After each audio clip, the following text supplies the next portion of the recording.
Quishbilly, Huddersfield Town!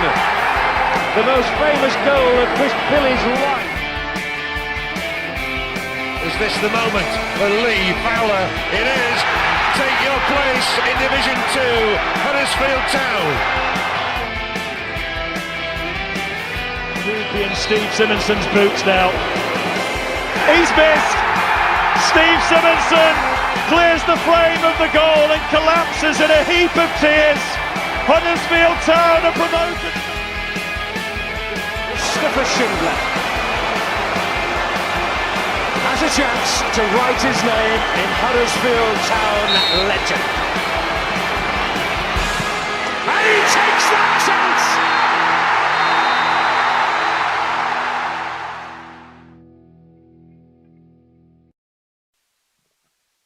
Good evening and welcome to the Andy Takes That Chance podcast.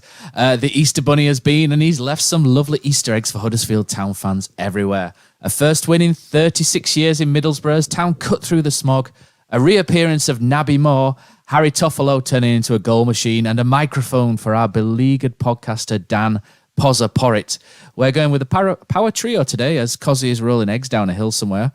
Joining me, Matt Shaw, is Johnny Gillespie and a very audible Dan Poz and Jonny. Poz, give the people what they want. You've got a microphone. The Easter Bunny's been. How do you sound? Take it away. I sound great, Matt. I'm living the dream tonight.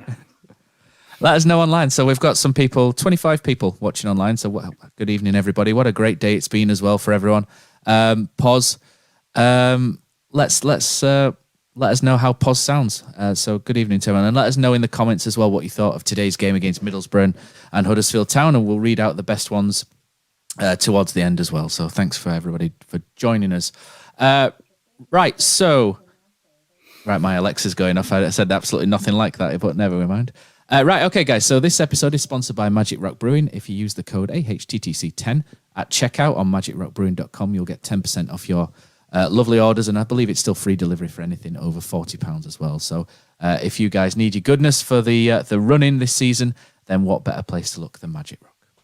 Right, guys, let's get fired in. What a game, what a day. Middlesbrough 0, Huddersfield Town 2. Johnny, I don't think you were born when Huddersfield last won in Middlesbrough, which, and Poz, I think, it's close. I was, knee-high to a grasshopper. It's a long, long time since we actually did anything there. We've never actually won at the Riverside either. So, we mentioned a few weeks ago, didn't we? Carlos was a bit of a ghost buster. He's out there, with his proton pack, getting rid of ghosts left, right, centre this season. And he's got rid of another one, exercise ghost, I should say. Absolutely fantastic result today. Let's have a look at the system as well, because it was a bit of a surprise, wasn't it, when we lined up? We've got Oliver Turton, playing as a right centre-back. Pippa came in, you saw Pippa and Turton on the same team sheet, and you were thinking, this is a little bit different. Levi Colwill injured. I'll be honest, when I saw Levi Colwill and Danny Ward both injured, my heart sank a little bit because, Danny Ward has been an absolute colossus for us this season. And Levi Colwill, especially with Matt Pearson out at the back as well, you just thought, these injuries are just coming at the wrong time for us here. But, the response by the team was absolutely fantastic. You should never really doubt this group of players either. Even when someone's out, people step in, and Naby Moore has stepped up wonderfully well over the course of the last week. So this 3-5-1-1 system, Naby played on the left. Naby usually, he has a sketchy game, doesn't he, on the left-hand side, but absolutely none of that today. It was absolutely fantastic. In that back three, Tom Lee's in the middle. Oliver Turton played as more of a, it was really strange actually, because Ollie Turton played on the right, but he was more of the spare man, and Tom Lees did more of the sort of man marking on Sparrow. And then Town played absolutely wonderfully on the counter, and Jordan Rhodes up front with Sorba Thomas just off him, and do you know what? It worked absolutely wonderfully, Poz, didn't it?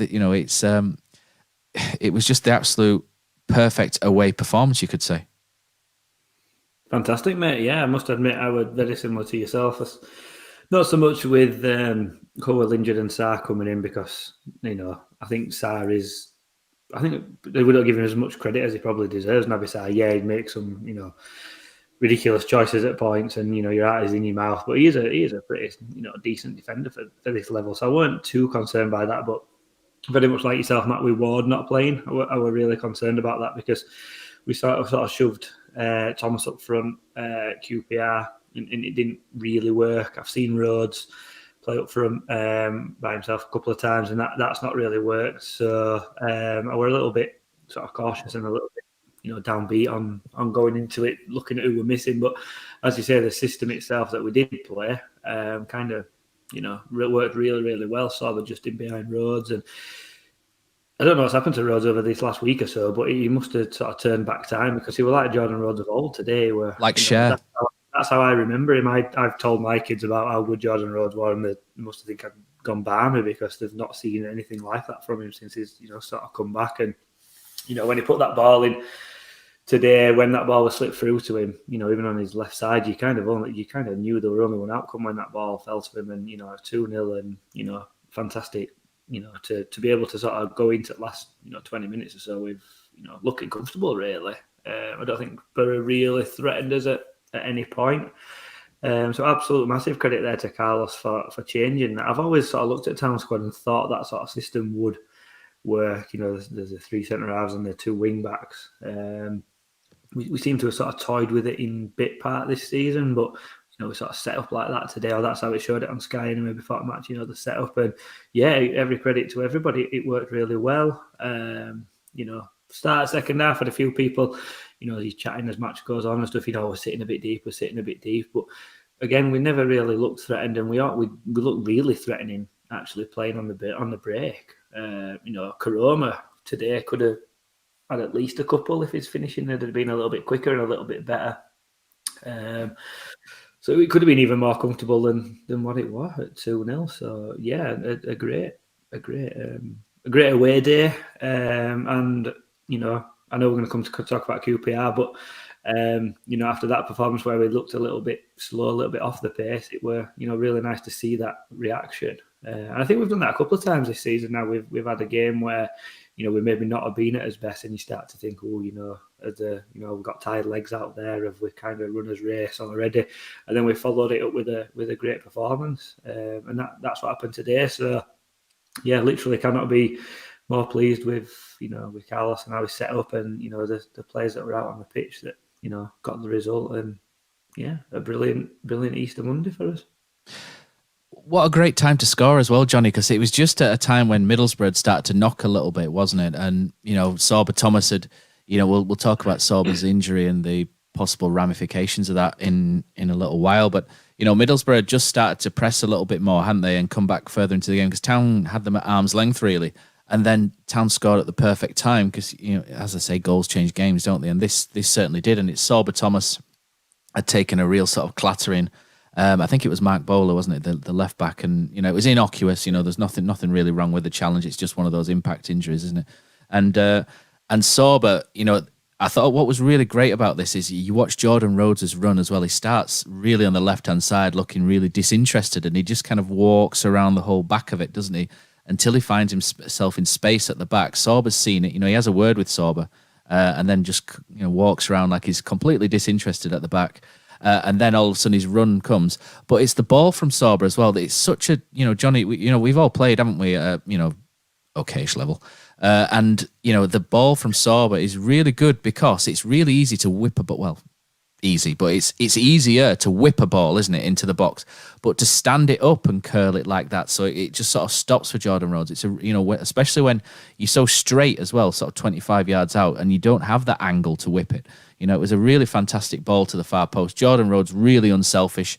A lot of players would have tried to head it from a silly angle, but he's seen Naby. Naby makes a really good run, and as my little boy said, he headbutted it into the net, didn't he? Which was a really great goal. Yeah, you make a fantastic point. I think if that ball's a little bit higher or a little bit lower, it doesn't allow Jordan to do what he's done. I think it's a training ground move. You can see the way Jordan, like you say, he's sauntering around nowhere near where he ends up when he heads the ball back across to Naby Sarr. If that ball's not a pinpoint, if it's too high, he's reaching for it and you can't get the angle, because the header back to Naby Sarr needs to be of a certain quality to allow Naby Sarr to do what he does. If it's fired to the wrong angle with Naby Sarr, then the whole thing doesn't work. And the things we've seen that from Sorba all season. His delivery, he's one of the best in the league.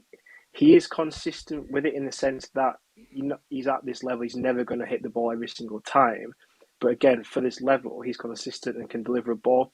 And it gives players faith that something's going to happen. We've watched seasons where I don't think we beat the first man 5 times in an entire season from corners. We always seem to struggle. We always seem to be a team that seems to struggle from set pieces and corners, but not this season. But it gives players confidence that the ball is going to be delivered and something actually happened from set pieces. So it's actually exciting to have that in our game for the first time in many years. But going back to your original point, I think we scored both goals were well timed. It's like the classic just after half time, which just knocks the stuffing out of Middlesbrough. Everything they've tried to work on at half time break, everything Wilder's tried to kind of get into them's kind of gone. The game plan's gone. So as much as we've suffered from goals at bad times in games over the last few weeks, it's good to kind of do that to the team. But like you say, it was a different showing from Town today. They worked hard. They had to kind of hold in where Middlesbrough, they didn't necessarily threaten, but there were times where I think good defending and organisation made Middlesbrough's chances probably not as good as they could have been. I think if Town had not been at the races, had been slightly switched off or not been as organised as they were in a formation they've not played that recently, then I think Middlesbrough had the ability to actually cause some damage. It wasn't the fact they rolled over. But I think good organisation, concentration and application from the Town players, and then, like I say, bits of quality in the right places, made it look an easier 2-0 than I think it would have been. Middlesbrough are a good team. They've got a good result. Do you know what I mean, at the start of the Easter bank holiday. I think if Town weren't on their A game, do you know what I mean, defensively, do the subtle things, the thing you don't necessarily notice, it would have been a very different game. I think worth as well, just imagining what could have been as well with a piece of skill from Sorba Thomas as well before the first goal, where he nutmegs the defender, doesn't he? And he tries to dip one from 35 yards, and that would have been an absolutely fantastic goal, and it shows the confidence that he's in at the minute. And and I love that about Sorba, in that he's fully committed to everything. He even dances with Poz at home games afterwards, don't you, Poz? You both do the bushwhackers dance, and you kind of get the full Monty from him, really. He 100 puts, it's very cliche, but he puts 100% in. You can see him playing like a schoolboy. Just moving on as well, there was a couple of talking points there. I might have frozen there, guys, for a second, but there's a couple of talking points we'll come on to for the game as well. There's the back pass as well, but the letter of the law says no, and come forward. But he used to be called at Leicester. He was having one of his games, wasn't he, where he perhaps wasn't fully at it, and he could have potentially where Middlesbrough are scuppered then, because Lewis O'Brien. But I think there's only Jermaine Beckford really, who I've seen play for Huddersfield, who's probably a better one-on-one finisher than Jordan. I quite like that way of sitting deep and hitting teams on the counter attack.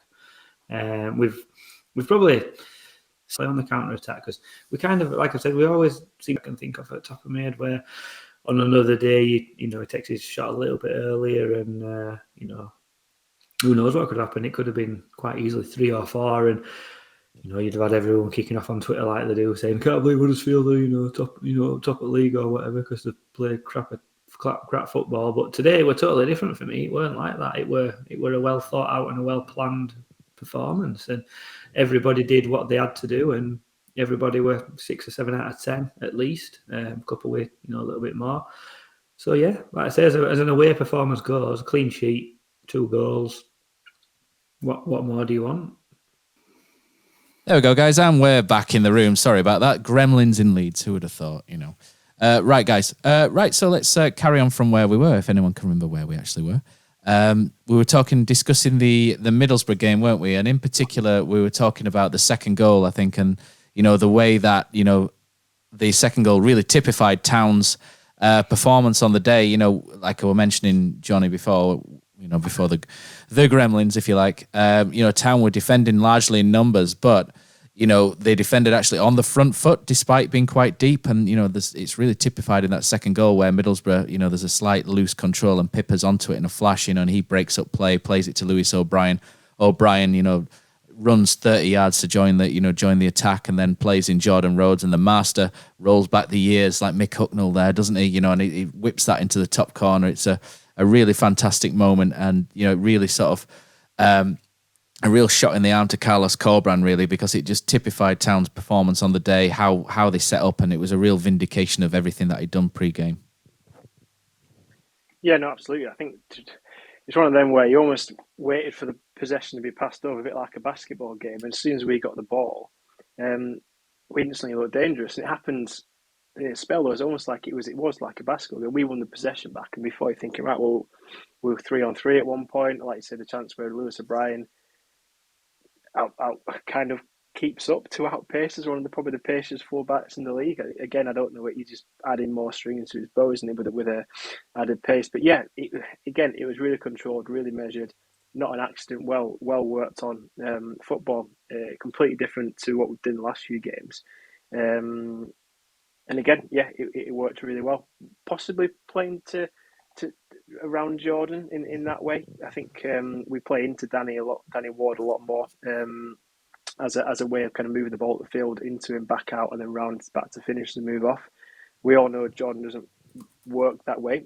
He can work that way, but it's not to his strengths. Maybe getting runners around him, getting people to carry up the ball, and then put him in a position where he can do what he does best. And I was glad to see him take it early, kind of early really, and certainly on his weaker foot, because there's a chance. It took me right. It sounds a little bit. You always think of weird things when football's going on. But as soon as he got the ball to his feet, it took me right back to the whole chance he had where he didn't take it first time, and he took a couple of touches and a chance where you could see him actually shout himself on the football pitch. I don't profess to be inside his mind, but I wonder if that's played in his mind, because he did take it really early. And like I say, it was just like Jordan Rhodes, as we'd seen in a blue and white stripes many, many years ago. He'd always do. He'd always take the shot early, kind of take the keeper by surprise. And even if the keeper knows what's coming, he's not stopping a chance like that. So it was good to see him. It's good to see him do that. And like I say, it's a fantastic time for him to kind of get a goal like that, where we are going to need him. It's the two players that came in today, Sarr and Rhodes, on the team sheet. Would you rather have Ward and Cole? You absolutely would, and that's no disrespect to Sarr and Rhodes. I think it's fantastic those two players have come in today, and it's testament to them. Do you know what I mean? The effort they've clearly put in, the application they've clearly put in. They've not sulked, they've not been upset, they're not part of the squad, and they're coming in and done everything we need to do. And it just shows how together this squad is. And it's fantastic to see like the tweets from Toffolo and players towards Sarr, and you can just see that togetherness. But it's just another pattern back to Carlos, that he can keep players involved. He can adapt tactics. He seems to have the full package. And I think today's game, the tactics show a lot, but also the players that have come in and how they performed really does show a lot about where this football club is right now under Carlos and the players that are involved. There was a fantastic moment where Nichols made a save, it rebounded, and Pippa makes a block, and Nichols literally rags Pippa off the floor and like shakes him and like wants to kiss him. I'm watching it thinking, it's going to bring me to tears. This is more than football. And it's just moments like that which are they're fantastic. And I think I could go on and on about how this team are, but they made you proud today. We've had players that have sulked and moped and come onto the pitch, got the opportunity, and just not look disinterested. And it's fantastic to see two players. Do you know what I mean? Sarr, the new Quana, and Rhodes kind of come back and just do a bit of what we know he can do. And at Borough, which I'm sure he'll be extra happy about tonight. Let me just ask you guys as well, because the previous feed went down. So if you could pop your thoughts on the game back in the chat, and we'll read out the best ones, like I was saying. Poz, Town 2-0 up, and even 2-0 up, Town, you get throwbacks, don't you, to West Brom, etc. And it's part and parcel of supporting a football team, isn't it? You never feel fully comfortable until the full-time whistle goes. But looking back at the game, Middlesbrough, they had the moment which Johnny's just mentioned, where Riley McGree hits I think it's him who hits the bar, and then there's the follow-up and Pippa blocks it. Apart from that, I never really felt too threatened by Middlesbrough, and the XG of the game shows Huddersfield Town, far superior in that. Despite, the possession, Middlesbrough had the vast majority of it. We didn't need the possession, really. I felt relatively comfortable up and, as comfortable as you can be, 2-0 up supporting Huddersfield Town. It really is sort of a different outfit, isn't it? Because mentally, these guys are so tough, and we'll come on to a couple of individuals as well. But, it's such a really sort of tough team who doesn't give any quarter. And, even at 2-0, in the 93rd minute, there's still, so many people throwing themselves at the ball. You know what I mean? It'd be so easy just to sort of think there's only 30 seconds left, it doesn't matter. But, they're still at it, throwing themselves in front of the ball, face first. It's just fantastic to watch, and this is what we've wanted to watch. I know winning matters, and everybody gets excited by winning games, etc. But to see people throwing themselves, at the ball in sort of the way that they are doing as well, it's just really fantastic, isn't it? To see a group of players so, up for the fight as well, and really happy to sort of pull on the shirt and play for the club.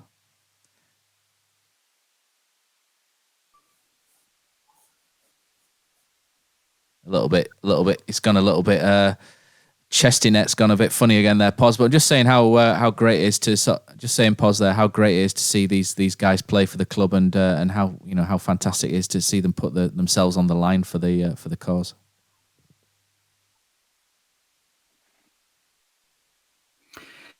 I think that team spirit is kind of been something that we've talked about. And certainly, I know Cozzy, when he's on, he loves that sort of stuff, doesn't he? The team spirit, and that's what you get when you get. It sounds really disrespectful, but lesser footballers playing together, because the collect. And that's you look at certain teams in the league, and they've got fantastic individuals playing for them. But the old adage, what is it? Hard work beats talent when talent don't work hard. And we've got that really good work ethos, and everybody, as you say, is fighting for everybody. And I agree with Jonny, that moment with Nichols and Pippa. I mean, as a defender, that is like scoring a goal, isn't it? When something like that happens, and just to see that sort of passion come through to keep that ball out of the net is fantastic as a fan. First and foremost, if players are giving everything out there, you can forgive a lack of quality, but we've harnessed that team energy, and we're just at the all season.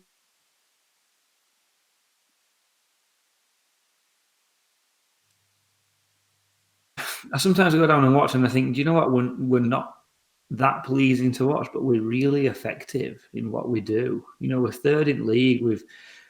I'd like to see sort of a graph of where we've been, throughout the season, because from sort of maybe Christmas onwards, at least, we've always kind of, maybe a little bit before, we've kind of been always top six. So we can't be that bad, And I always think these fans that say that we're really rubbish, how bad are you? Because we're above you.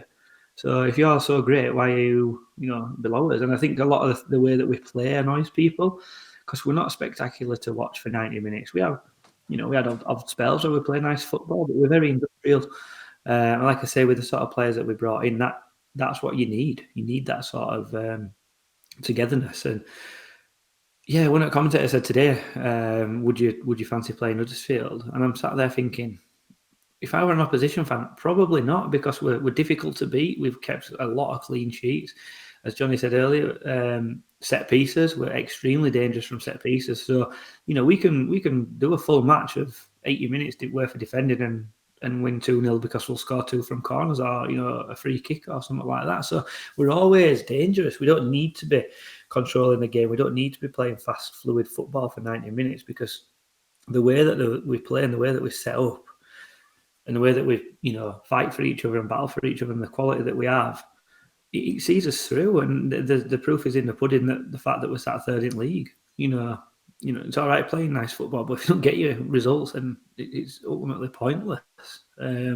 Obviously, we've got, some exciting attacking players. Sorba Thomas, he's been a great player for us this season, and you look at his stats, and they were coming up on Sky today, and he were top for all 4 categories, for passes into the box, crosses, set pieces, etc., etc. So, you've got to utilise what you've got, haven't you? You've got to make the best of what you've got. And I think that's what we've done this season. And the more it's gone on, the more fans have, or certainly myself, has probably become a little bit more accepting of that, because we're winning. We've chatted on here before about our style of football and all that sort of stuff. But the fan, ultimately, the main aim of the game is to get 3 points. And if we get 3 points, personally, I'm not that bothered how we play. Get the points on the board, move up the league, win promotion. Simple as. So yeah, that team spirit and that team harnessing, has really come through. And it's even more nice to see after, second season in Premier League. We all know the players that we had that didn't, buy into that at all. So for Carlos to come in and change it around, even under Carlos, really, we kind of built a little bit of that, but I always felt there was still 2 or 3 players in there that didn't really want to be there. But since Carlson's come in, it's totally changed, and people are out there, as you say, about 30 seconds to go, throwing themselves in front of tackles, and you're thinking, well, it doesn't really matter, but to them it does, because it's a clean sheet on board, isn't it? So, long may it continue. I've had to bin the stream, I'm sorry to say. So sorry to everyone who'll listen back to this. I've had to bin it because it just conked out again. No idea why. Wirecast will be feeling my wrath come later tonight, I think. So so the streams, so I've had to pull the stream. So, and it's still struggling now. I've got no idea what's going on. Let's move on a little bit from there. So 2-0, we've won the game. Let's talk about some individuals here, because I thought Tom Lees was absolutely magnificent at the back again. For me, he was, Jordan Rhodes is going to get all the plaudits because of the assist and the goal, but I just thought Tom Lees was just phenomenal at the back. There's 11 clearances he's made during this game. Unbelievable. 2 block shots, absolutely fantastic. Tom Lees has just been an absolute revelation this season. He's genuinely up there with, some of the best centre-backs I've seen the recent history. Really excellent again today. And for a guy who's barely 6 foot, he doesn't lose a lot in the air as well. He's just such a good composed defender. Brilliant signing. Naby Moore, like we mentioned, Naby Moore, he's playing, without any energy really. He's not, he's fasting at the minute, so he's not eating, he's not taking in water either. And he's playing 90 minutes and putting in a performance like that as well. 3 interceptions, 4 clearances. 3 blocks and a goal for Naby. Absolutely fantastic performance again from Naby, who's, he's come back in from the cold, not sulked, always has that big smile on his face, doesn't he? Such a great guy, Naby Moore, and he deserves, the last week from he's been a real hero, 7 points, and, he's played a massive part. And obviously Jordan Rhodes as well. I thought what was really good about Jordan Rhodes is, as Borough pushed up, his movement really stretched them. He was moving, constantly horizontally, and curving his runs and really stretching that back line. And he's never really had any pace, has he? But, in the modern game, everything's about speed. And Jordan Rhodes just, showed what a really clever player he is, just by constantly being on the move and receiving the ball in good areas. And his hold-up play was pretty good as well. Those were the 3 that really stood out to me, guys. Let me know, who really stood out for you as well. I don't think you disagree with those 3. To be fair, I think Rhodes, he's a clever player. He's a clever player. He's always been someone who can see the space, see the gap, knows where to run, will hold back and create the space. But he's also been he's not a striker, like I said, who's made a career out of playing up on his own. But he's a player who can find a pass. He's a player who can play some form of hold up play. He's not got the presses that Danny Ward has, but he's somebody, to me, he's quite good at being a bit of a link-up man as well. There's one point today where he won the header and then won the second ball himself, which again is quite remarkable given the man doesn't have much pace at all. But yeah, he outperformed expectations today. Like I said, what else can you say about Lees? I think Sheffield Wednesday fans are probably rubbing their eyes with the catching town games at the moment. And I think, he's absolutely exceptional. A lot of players have put certain improvements down to, I can't remember which outlet it came, if it was through the Examiner or through the Town's kind of preview or show. But a lot of players kind of came out and said one of the things that they've noticed massively different this year, that's they've not had at other football clubs, is the nutrition side. I think Nichols mentioned it as well. That Timmy said, "What's changed? What do you think's got the extra bit out of your game?" And he said, "I've never been so fit." And he's put it down to the kind of the fitness side, but also the nutrition side that the club have got. So again, this we don't know. I don't think that question's been asked of Tom Lees, but there's things going behind the scenes that the football club's got in place. The coaching staff, but obviously the bits and pieces that we don't probably hear about, we don't probably know, because we are getting extra out of players. They're not young players, not players who've kind of gone between 22 and 24 and have naturally developed with the right kind of coaches. The players that are coming towards the end of probably shouldn't have any more kind of development in their careers, but are making step changes in their ability. Yep, Creston Wade can make a difference, but there's got to be things that Huddersfield Town are going to pat themselves in the back for getting extra out of these players, because they've been around. They've never been bad players, but they've never been ripping up trees, and that's probably why some of the fans had a bit of a reaction they did at the start of the season. And that's not finger pointing and people saying that, oh well, we thought Leeds was like the next Cannavaro, but he is. Something's working. And again, it's like with like Turton and players like that, they've developed throughout the season. There's so many players you can point to and say they developed throughout the season, and it's just exciting to see where this team can go, and what other players are going to come through. I think the other player I'd probably say who I thought played well today, I've just mentioned there, is Turton, because he's been asked to again move back into that centre back position. He's not a centre back. He's probably not played there since the first half of the season. I thought again he was very assured. He played a bit of a, like I say, a wandering role, a bit of a different role. And again, just the football knowledge and the football education that these players have got, the clever players, and with a coach like Carlos who can see that and can get the best out of them. I don't know, but I don't think there's many teams that have got the adaptability that we've got, and I think that's one of the good things when we play different teams. We can adapt and we can use the same players in different positions, in different ways, with different roles and different tasks assigned to them, and they perform and they do it. And again, it's just another string to Huddersfield Town's bow. But it is interesting to see just like how much of a step change some of these players have made in quite a short period of time. The Knaresborough Nesta, Tom Lees, absolute quality player. Poz, would you like to hear what Chris Wilder's thoughts were after the game? I'd like nothing more. If you haven't seen him. So Chris Wilder said after 30 minutes, and I'll point out before I do this, Chris Wilder's someone that I've always had a lot of admiration for. I think he's a really smashing manager, but these I thought were a little bit peculiar. But he said after 30 minutes, we were in complete control of the game against a side who is fighting to get out of the division as much as we are. I thought we were comfortably the better team. We just didn't find that last little bit yet again. We had the majority of play and the majority of possession. It was a nearly performance. And I read that and I was like, what? Because really Huddersfield Town kind of kept Middlesbrough at arm's length, and it was really under, I thought, Huddersfield Town's control, despite having what was, I think, 35% possession, because we didn't particularly need it, because we were able to counter quickly because, they had left the space at the back. But I thought they were quite strange comments, really, from Chris Wilder, and not really in tune with in the game, but a little bit odd. Something else as well, Sorba's injury as well. We touched on it a little bit earlier, and he's so important to this team, isn't he, Poz? It'd be horrendous if he's out for any sort of length of time. We could maybe, with that win against Middlesbrough, maybe bought us, a little bit of breathing room, if you like, in the top six. But you don't really want to see Sorba missing. It looked like an impact injury, didn't it? So it looks like a coming together. So hopefully it's just some bruising. But when you see him sort of on crutches in a knee brace, it always looks a little bit more worrying than maybe what it is, doesn't it? So hopefully, he's not too bad, because, we've seen today, the first goal, how key Sorba Thomas is to everything. We're pretty much everything we create. There's 20 goals this season from set pieces, and the vast majority have come from his right foot. And, Danny Ward and Levi Colwell as well. So Carlos said after the game, he doesn't quite know the severity of all three injuries.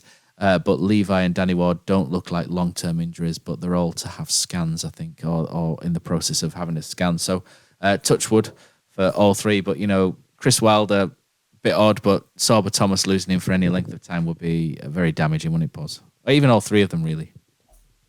Yeah, of course, like you say, he's probably been our arguably player of the season.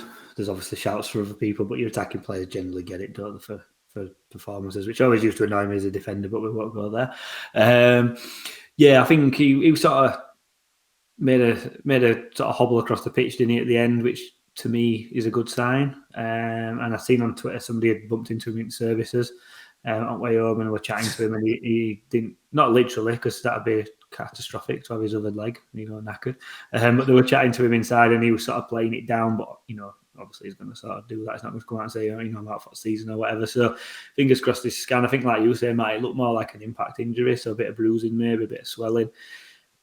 As you say, that victory, if we get a win on Friday, then I think that's pretty much it in it. So it gives us a little bit of breathing space for these players that have played a lot of games. Because they have, people like Danny Ward have pretty much started every match when fit. So it gives us. It kind of reminds me a little bit of when we went. I know people draw comparisons, but under Wagner we had that little bit of a.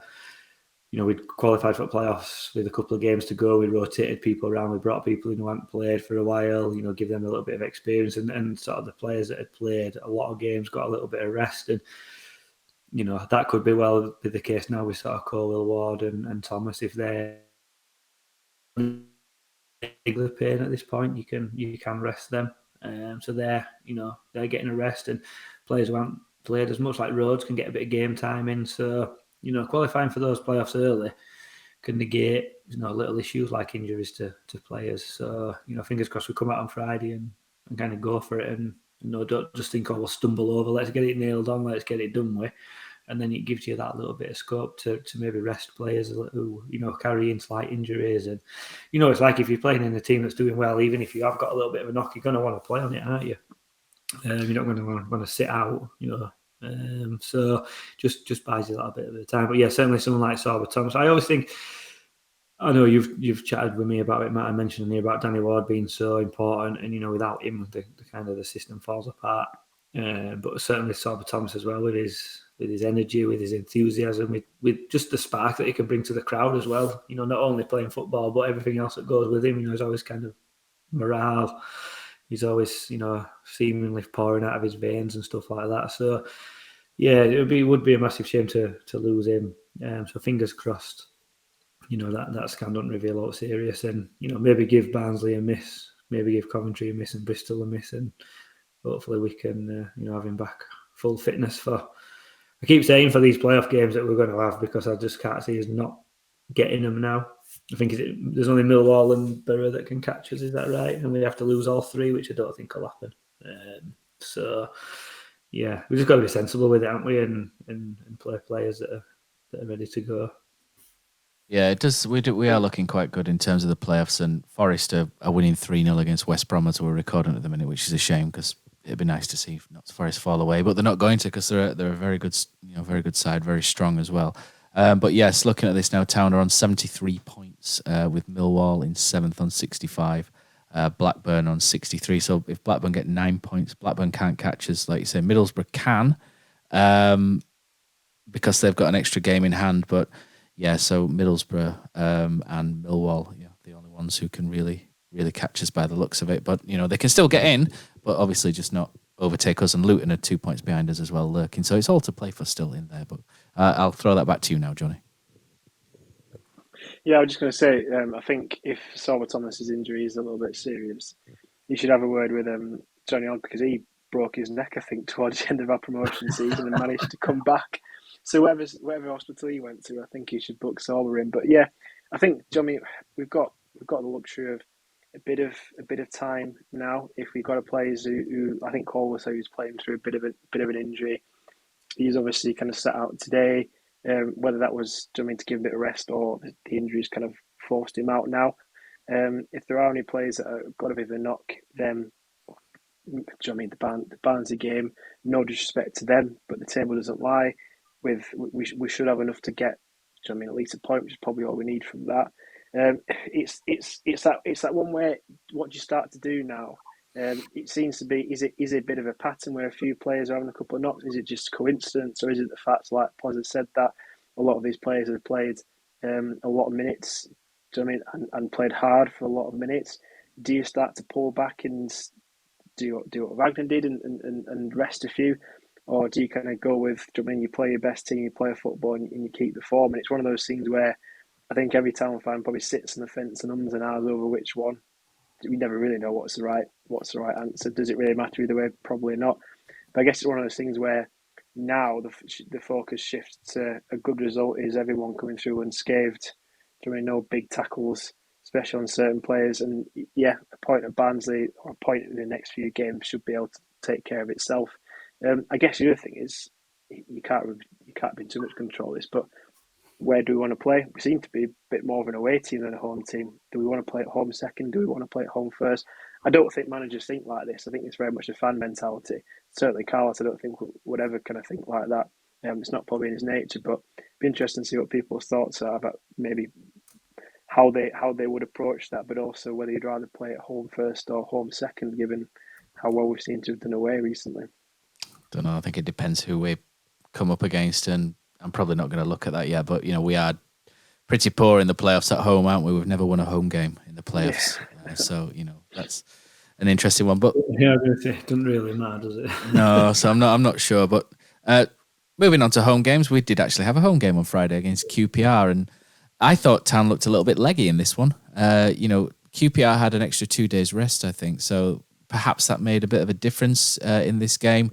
I also think Town seemed to struggle a little bit against teams that are really comfortable in possession and pass, and just pass and pass and pass and pull players out of position and move pieces around the chessboard, so to speak. Go back to the Swansea game where we couldn't get the ball off them. Bournemouth, Coventry. We seem to really sort of struggle against these sort of teams. So hopefully, we won't come up against one in the playoffs.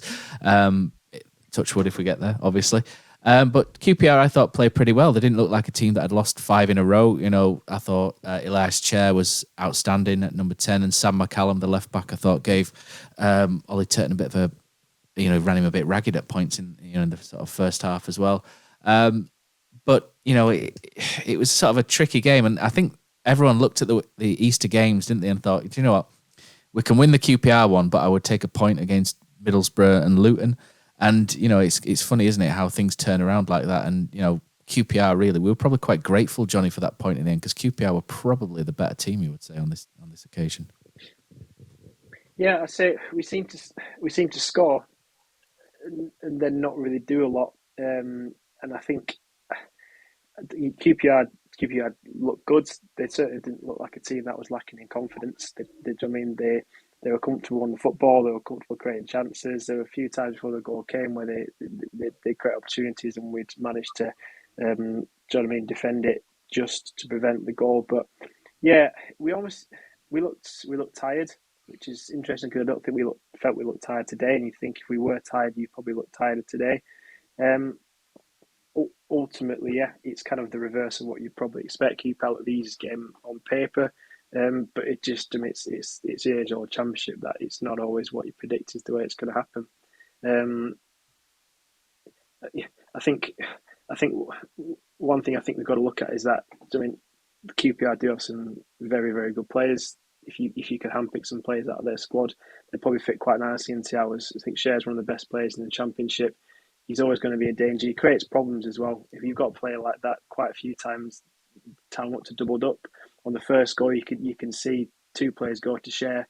That creates space for the pass, and that's ultimately kind of where the goal comes from. So they're a good team. They create problems, and they've also got a good result today as well. So it just shows kind of sense check where they are. I think ultimately, again, the performance was enough. The point disappointed at the time, but like we say, over the 3 games. It's a very good point, and it's a point that we'll probably look back on and say, yep, that's one of the points that have gone towards us kind of securing our playoffs earlier in the team. So in hindsight, it's worked well. It's just very strange how that game's come prior to a Borough game, which was a really strong performance. I was worried for the Borough game because of the feeling off the back of the QPR game, in all honesty. Yeah, I agree, Johnny. I was going to say I agree with Johnny there. It's after that, game against QPR, you come out worrying for Borough, and that's like what I was sort of getting at earlier. But we've come out at Borough and turned it on its head, and probably used it as a bit of a motivational thing as well, as in come on, we've kind of screwed up at home.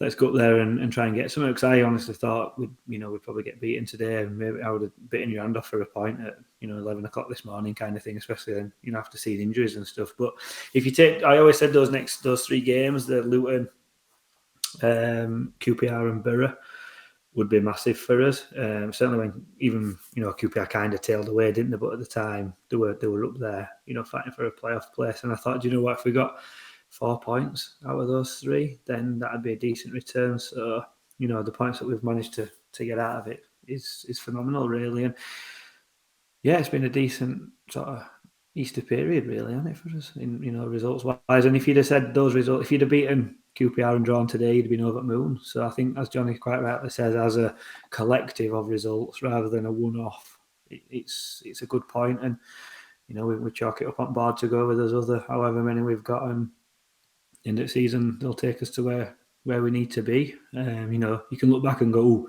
if we'd have just got an extra 3 year or a point there, we'd be, maybe a bit closer to second. But I'm sure Bournemouth can look through results and say, there's probably games where they've done exactly the same. So, yeah, you can't really criticise too much. I think on the night QPR, if you'd have asked me if we'd have done this pod immediately after QPR, I'd probably been a lot more critical. But, given today's result, suddenly it's a positive result rather than negative. One sort of thing that I did just want to mention about QPR is, I think the last time I was on, I mentioned about playing at different times, so playing after everybody else, and would it make a difference? And we had a little bit of a chat about that, but I do think it did in that particular game, because we got a couple of good results in other matches that went for us, and I just got the feeling we sort of, once QPR went to 2-2, it would almost then became a case of let's not lose this because other results have gone our way. Whereas if other results were still going on, I think we might have probably pushed for that third a little bit more. But you can maybe overanalyze that a little bit too much. But as we say, we've beaten Bury today, so that point is now a good point for me. I think one thing as well. I think losing Danny Ward at half time didn't help as well. I think again it's quite a tactical shift losing Danny Ward from the pitch, and obviously the players know what they're doing. They know how to play if he's not there. But I think that probably causes a bit more problems than it's possibly given credit to, as opposed to knowing he's out and obviously going with a very different system today with Rhodes. So again, making a bit of excuses, but I think that might have slightly affected it as well going into the second half. Although I think if I had any criticism of Carlos, for that match, I think putting Thomas up front didn't particularly work. I think he kind of weakened two positions there because he moved him off his favoured right wing to play up front. So right wing were a bit weaker, and up front didn't really work. So as you say, Johnny, I think with a little bit more time to plan, he's put that right today with picking Rhodes and Thomas just behind him rather than Thomas up front on his own. So Carlos strikes guys that does look as he goes, and that proof is in the pudding again today to show that. There's a lot of changes, weren't there? So he changed the system from 4-4-1-1 to 4-3-3 to 3-5-2 to 3-5-1-1 quite a lot, and nothing really seemed to stick or work. It was just one of those games, wasn't it, where QPR were far better than what we expected, and we were probably a little bit below. But like I say, it could have been the extra 2 days rest they had, and we've seen before, haven't we? Town usually work better, or Carlos works better when he has a lot of time to sort of analyse and sort of look into the opponents, and which is another feather in his cap really for White, turning it around from the draw against QPR on Friday to beating a really good side in Middlesbrough on Monday, because he's had a really quick turnaround to do that as well. So fair play to him.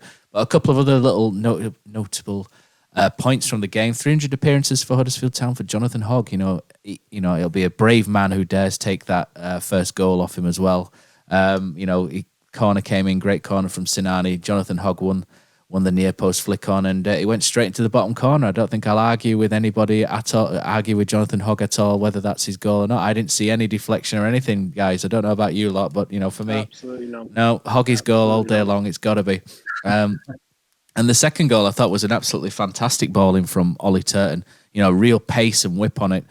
Quite flat, but a really good ball between the keeper and the defence. And Harry Toffolo up there, and up in, and it was an absolute bullet header, wasn't it? It was, almost shades of Danny Ward against Blackpool, sort of in terms of power, wasn't it? But he, almost took the net off. I didn't realise how powerful the header was at the time, but he proper launched into it, didn't he? And it was you got to love those goals, haven't you? With the sort of headers, where it absolutely booms into the net. And it was. I thought Harry Toffolo had put in a really good performance. Actually, I thought it was decent against Middlesbrough as well. So Toff's on in decent form at the minute, so that was good to see him get on the score sheet as well. He's becoming a bit of a goal machine as well, isn't he, after the goal against Hull as well. I might have to sneak him into my fantasy championship team, because I'm starting to flag on that one. But sort of overall, I think the point was fair enough in context. I don't think we could be happier with how things have gone over Easter. Results have gone reasonably well elsewhere. Luton have beat Nottingham Forest, didn't they, and then beat Cardiff, so they've bounced back pretty well. But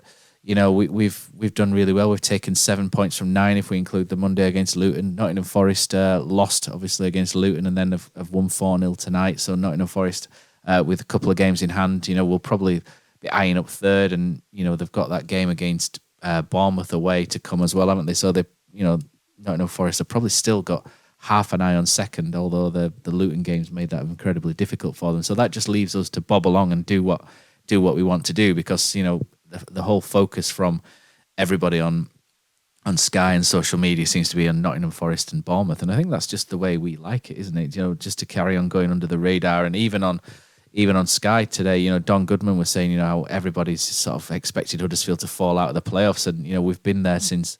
He said since game week 5, but we had a lull, didn't we? Sort of in around about October, where we fell out for 5 or 6 weeks. But we've spent 20 odd game weeks inside the top 6, and it's not a fluke that we're there either. So we're there on merit, and if people want to continue to ignore us, that's great for us, and we'll continue doing what we do and move along to the next game.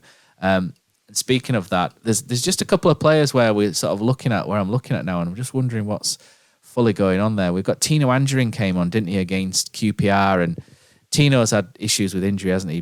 Broke his foot out in Russia, and he still looks really struggling for match fitness to me. I'm not sure what the answer is for him. He came on at number 10 against QPR, and he looked, I'm not going to say he looked fat or anything, but he looked sort of sluggish, didn't he? I can't say anyone looks fat, but he just looked a bit sluggish, didn't he? And he seems to be really struggling for that sort of match sharpness, and I don't really know how he gets that, other than Town sort of throwing in B team games and him playing in those. But again, those aren't played at the full tilt of a championship game, and I'm not sure how Chelsea would feel about him playing in a number of B team games when they've loaned him to us with intentions of him playing. And Carol Eiting's a really strange one as well. Not injured, just not selected, not even on the bench. Scott Hyes, taking his spot on the bench today. It's a real testament to John Russell and how I thought John Russell played quite well against QPR for what it's worth. It seems strange that Eiting's not making any appearances if he's fit, doesn't it? It's a real sort of strange one.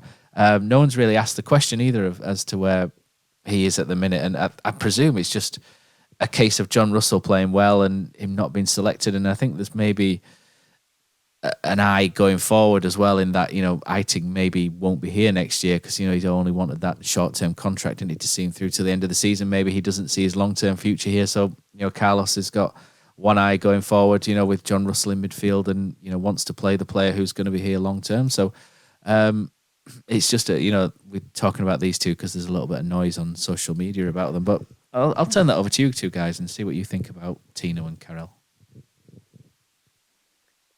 I think with Tino it's a hard one, because there were little bits of the QPR game where he had a couple of quick touches, and he played one little pass to his right or his outside his foot where you can see a bit of quality. But fitness is massive, and he's clearly not fit. You're not going to get the best out of him until he is. It's a bit of a problem. Like I say, how do you get him fit? We're not a club to be used to chuck someone on who's not going to be good enough. Equally, it's hard, because if we could get him fit, I think he'd be an asset. So, yeah, other than kind of getting him minutes in games where we've got the points or lost the points, which obviously aren't a lot at the moment, it's hard really. Whether, again, these games that come after the Barnsley game, it might be an opportunity to do that. If we can give him some more minutes and he benefits us in the playoff games, then it might be an option. Eiting's a strange one. Obviously, he was on the bench and wasn't used. That's fair enough, because the players playing in his position, it's working. Do you know what I mean? No problems with that. Not to be on the bench today, though, is a bit of a strange one. I quite have liked Oggy to maybe have asked that of him. I know you don't want to go into negative, especially when 1-2-0 away from Borough. Maybe is why he's not done it, but not to be put on the bench is a strange one. Yeah, you might say, okay, look, High and Russell's are our players. Do you know what I mean? They're potentially the future. But I think you've got a player of the ability we've seen from Eiting in the past. It is the here and now. If you've got someone who's a better player and who's going to be a better option, then for me, he has to make the bench. So, yeah, interesting. I don't think he's the character for anything to have gone on behind the scenes or anything like that. But it would be a question. Do you know what I mean? It would be good if someone could ask, who's got the ability to ask it in a press conference this week, if anyone happens to be listening from the other pod, as they refer to Chicken. But get on it, Chicken. Yeah, if you're listening. But do you know what I mean? It's one of them where it'd be nice to know. But I guess he's probably one of the players that hasn't quite worked out from the January signings. But I guess it's a happy problem, because one of the reasons why it might not have worked out is because the players on the pitch that we didn't expect to come in and done a fantastic job. So can he be too upset? Probably no. But it is an interesting one, not to be on the bench today, but I'm sure there's a perfectly reasonable explanation waiting for us. Yeah, I'm sure there's no conspiracy, Poz. No, I think it's. I think Tino, never really got going, did he? We brought him in, and lone star from Chelsea, and everyone gets fully excited, like everybody does, like we did. I thought we were going to come in, but we signed him on an injury, and he was just sort of making an odd appearance here and there, and then obviously went off with England and got injured. And at that point, you're kind of wondering, is he worth having around? He's clearly not going to be a long-term thing for Town. Do we just send him back? Obviously, if he's close to fitness, given what we've just talked about potentially nailing these playoff spots, is it worth giving him a couple of games at 90 minutes? Doesn't particularly matter. 45 minutes, maybe a little bit more game time, because he kind of comes on for 10, 15, 20 minutes here and there, which you can never really get into a game with such a small amount of time. Does he ever come on when we're winning as well? I haven't got the stats to hand, but it's that go-to guy that when you're losing, bring someone on to try and get a goal. He doesn't strike me as that sort of player. He needs to, maybe feel his way into games and and get on ball and early and build a bit of confidence and stuff. So yeah, I'd be looking at to play him if we can. And yeah, Carolighton again, probably very similar. Is he going to be looking to play with us long term? If not, as Jonny says, we've got players that are signed to Huddersfield Town a bit longer, and if they're deemed more capable at this point, then play them. It's all about, at this point, there's no room for bedding people in. It's got to be people that can come in and do a job. And if them two are up to it, then unfortunately, they have to sit on bench. But I think, given, I keep saying when we qualify for playoffs, because we probably will, it's a good opportunity to maybe get some minutes. The arrogance. I know, I sound like a Chef Wednesday fan. Yeah.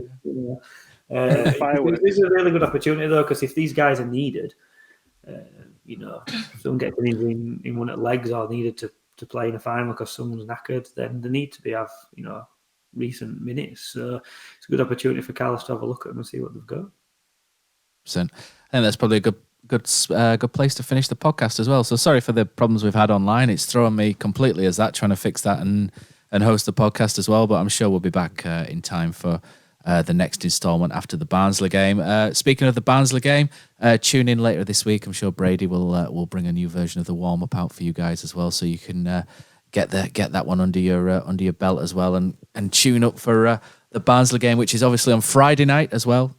Sky Sports Terriers are back in action again, aren't they? So thanks everybody for tuning in.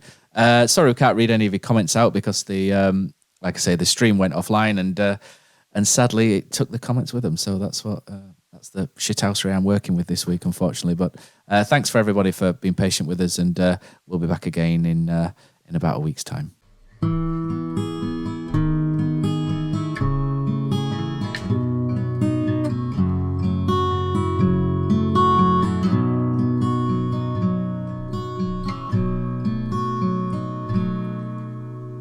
There's a team that is dear to its followers. The colours are bright blue and white. They're a team of renown, and they're the pride of the town, and the game of football is their delight. And all the while upon the field of play, thousands loudly cheer them on the way. Often you can hear them say, who can beat the town today? And then the bells will ring so merrily, and every goal shall be a memory. So town, play up and bring that cup back to Huddersfield. So town, play up and bring the cup back to Huddersfield.